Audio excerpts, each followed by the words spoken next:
এটা হচ্ছে ঘাটকুলের ডাঁটি, এগুলো সেদ্ধ করে রেখেছি, কাঁঠালের বীজও সাথে দিয়েছি, একসঙ্গে সেদ্ধ করে রেখেছি। এখন রসুন পেঁয়াজ দিয়ে কীভাবে আমি এটা রান্না করব সেটাই তোমাদেরকে দেখাবো।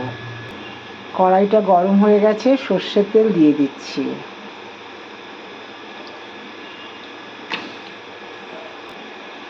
তেলটা গরম হয়ে গেছে, এখন কালো জিরে দিয়ে দিলাম। এবারে এই গোটা রসুন আর পেঁয়াজগুলো দিয়ে দিলাম। সবগুলো দিয়ে দিয়েছি, ভালো করে নাড়াচাড়া করে লাল লাল করে ভাজতে থাকবো।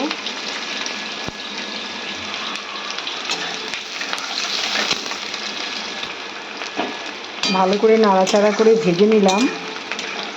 এবারই আমি ঘাটকুলের ডাঁটিগুলো এর মধ্যে দিয়ে দেব, ভাজা ভাজা করব। এবারে লবণ হলুদ দেব।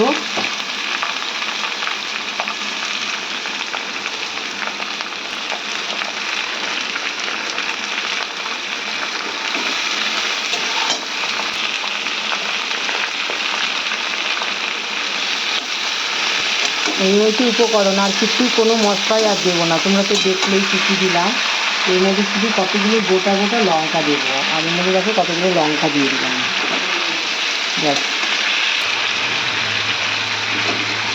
এর মধ্যে আর কিছুই দেবো না। এইভাবে ভাজা ভাজা করবো, খেতে খুব সুন্দর লাগবে।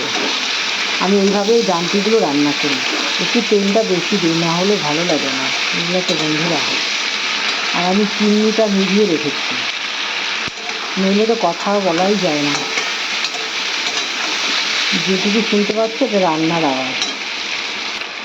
এইভাবে তোমরা কারা কারা রান্না করো আমাকে কমেন্টে জানিও। আমি তো এইভাবে এই ডাঁটিগুলো রান্না করি। পাতাগুলো কালকে বাটা করে আবার দেখাবো।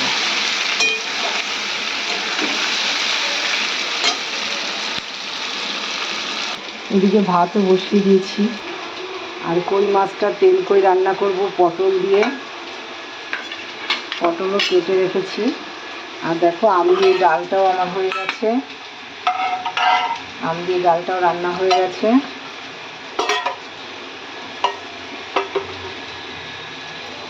আর এই মাছটা তেল করে করবো, শুধু পটল দেবো, আলুটা দেবো না, আলুটা এমনি কেটে রেখেছিলাম তাই। শুধু এই রান্নাটাই তোমাদের দেখাচ্ছি, এক্ষুনি হয়ে যাবে। এটা না এরকম তেলের মধ্যেই ভাজা ভাজা করবো, অল্প তেলে না ভালো লাগে না। আগে তো দেখলাম বয়েল করে নিলাম, বয়েল করে জলটা ঝরিয়ে তারপরে দিয়ে দিলাম রসুন পেঁয়াজ কাঁচা লঙ্কা আর কালো জিরে। এই হচ্ছে উপকরণ, আর কিছুই না।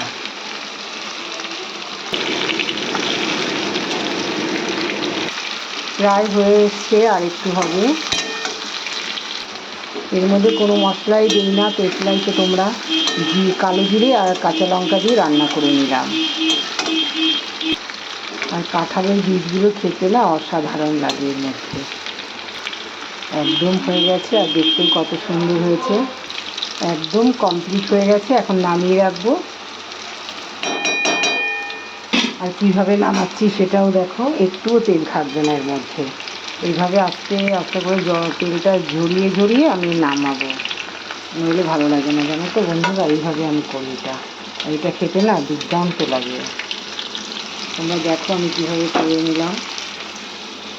এইটুকু তেল খেতে ভালোই লাগে, একেবারে না হলে আবার ভালো লাগে না। আমি তো এইভাবে করি এটা। এটা না আমার শাশুড়ি মায়ের কাছ থেকে শেখা, আমার শাশুড়ি মাও এইভাবে করতেন। চিমনিটা বন্ধ করে রেখেছি, নইলে তো কিছুই শোনা যায় না। এইভাবে আস্তে আস্তে নামাচ্ছি, একটুও তেল থাকবে না এর মধ্যে। এইটুকু তাহলে নামিয়ে রাখলাম, পুরোটাই তোমাদের দেখালাম আমি কিভাবে করে নিলাম। আর এই তেলটার মধ্যে গাঁঠি কচিগুলো দিয়ে দিলাম।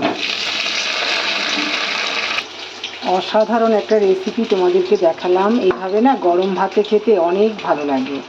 আমি তো এক থালা ভাত খেয়ে আর কিছুই লাগবে না, জানো তো, এত ভালো লাগে এটা। তাহলে এইটুকুই রান্নাটা তোমাদের দেখালাম। আর তেল কইটা রান্না করবো ওইটা দেখাচ্ছি না, তাহলে ভিডিওটা অনেক বড় হয়ে যাবে। তোমরাও ট্রাই করে দেখবে, খুব ভালো লাগবে।